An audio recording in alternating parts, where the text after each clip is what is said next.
Hey y'all, today I'm going to show you how to make gluten-free oatmeal cream pies, just like the Little Debbie version. But this time around, y'all, there's only ingredients you know in these heavenly little treats. Nothing strange or unpronounceable. But listen, Linda, Little Debbie ain't got nothing on these oatmeal cream pies because they are the bomb, y'all. So let's get into it and I'll show you how to make them. I'm starting with 3 cups or 255 grams of gluten-free old-fashioned or rolled oats that I'm adding to the bowl of my food processor, along with a half a cup or 85 grams of raisins. And I'll just process these together for about a minute or until they're both pretty finely ground. Now, I always use a Purity Protocol oat, like these are they used to be Bakery on Main, and now they're called something else, and I can't remember, but I will put a link down below where you can find them. This recipe is actually adapted from America's Test Kitchen, y'all. Of course, they're geniuses over there, and I love their recipes. And then what I like to do is put my own spin just a little bit on them. There's a new series I've started called Kim Remakes, and these oatmeal cream pies are just one of the many recipes already in the playlist, y'all. So go binge it after you watch this video because there are some killer gluten-free copycat recipes in there. So this is basically what it should look like when it's done. See, you can hardly tell there are raisins in there, but you do know they're there.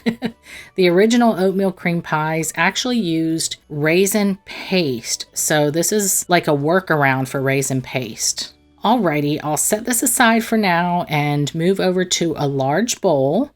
And I'll add a half a cup or 100 grams of granulated sugar, 3/4 cup or 150 grams of dark brown sugar, 2 teaspoons of molasses, which just gives it even more molasses flavor than what's in the dark brown sugar, 1 large egg and 1 large egg yolk, both at room temperature,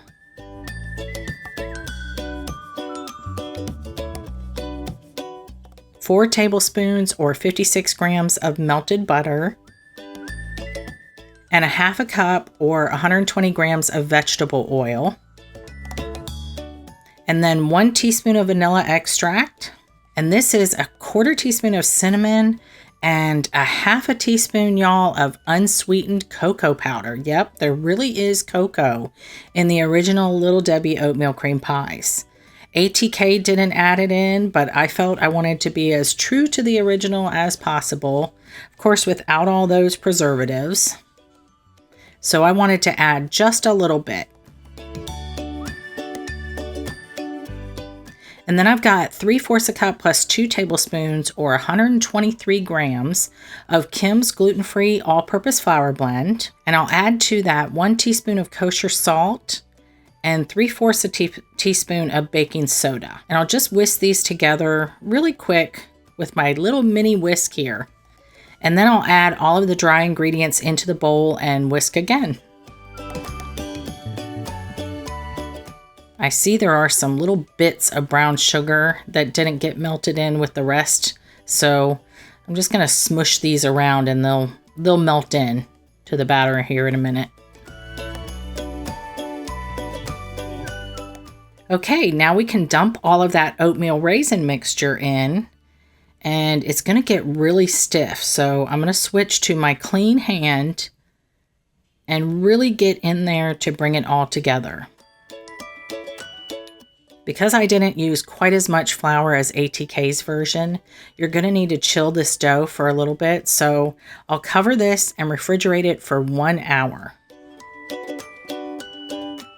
Alrighty, an hour later, and I removed the dough from the fridge, and I've got a 1.5 tablespoon cookie scoop here. It's like the medium size if you get one of those sets of 3. I think mine is a set of 3 from Pampered Chef. I don't know, but they have sets of 3 all over the place, including Amazon. I will leave a link below for where you can find them. It's just like the medium-sized scoop. And I'll just scoop 24 scoops of the dough out onto this parchment lined baking sheet. And then I'll grab another baking sheet and I'll roll these into a little more perfect balls, so they'll all be as uniform as possible when they bake, because we are sandwiching them together. And I'll put 12 on each baking sheet. And if you have an oven that has convection, you can bake both of these at the same time and then set the temperature for 375 Fahrenheit. Otherwise, preheat your oven to 400 degrees Fahrenheit and bake them one at a time. Let me reposition these here. I messed this whole tray up. Okay, that looks good. Okay, one last thing to do before we bake them. I've got a measuring cup here and I'll grease the bottom of it, and I'm going to flatten each of these balls into about 2.5 inches in diameter. And it's going to stick, but it'll slide off pretty easily. So if it does continue to stick, just keep adding grease to the bottom. I just use my grease spray. And then we'll bake these for 5 to 7 minutes, just until the edges start like cracking around the edges. You still want them kind of puffy in the middle. So while those are baking, we can make this yummy filling, y'all. Check out this cute little bowl that came with my new KitchenAid mixer. There's no handle to it, and I think it's meant for smaller mixing jobs. I just think it's absolutely adorable, y'all. I just can't get over it. Anyway, I have 5 ounces or 142 grams of marshmallow cream here, and it's the Fluff brand. ATK said the Fluff brand is their brand of choice to use for this. And I'll add 6 tablespoons or 85 grams of softened butter, along with 1/4 teaspoon of kosher salt and 1/2 teaspoon of vanilla. And then also 3/4 a cup or 94 grams of powdered sugar. And then it's just a matter of beating all this together. This is such a perfect filling. I can't even begin to tell y'all. Like, I could think of so many different things I could use this for in addition to this recipe. And I will be coming up with different ways to use this eventually. But one tip from me is don't leave the salt out, y'all. We think, my family here, we think the saltiness in both the cookies and the filling is what really makes this recipe so much better, because it really cuts the sweetness so perfectly. All right, here's one of my sheet trays of cookies. Some of them are a little wonky and misshapen, but that's okay. You won't even notice once they're sandwiched together, and nobody's going to care anyway because they're just so good. I'll flip over every other one, and I'll grab my small scoop, and I believe this is a tablespoon, and I'll spoon the filling onto half of these. Takes a few squeezes of the scoop to get it to come out. I mean, it's mainly marshmallow cream, so you know how sticky that is, but eventually, you know, a couple squeezes and it eventually drops out.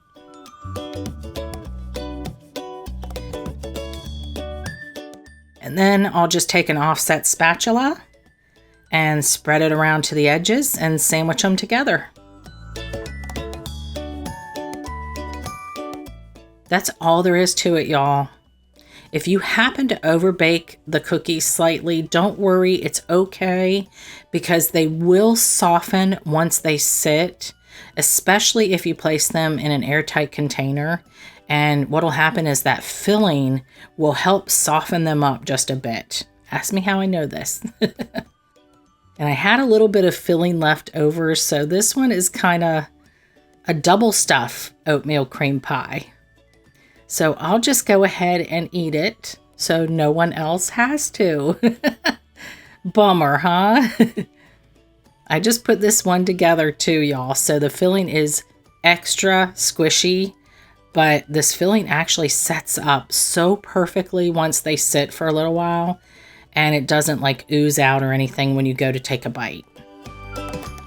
I will say this, y'all. while they are similar to the ones I remember in the package, they're so much better.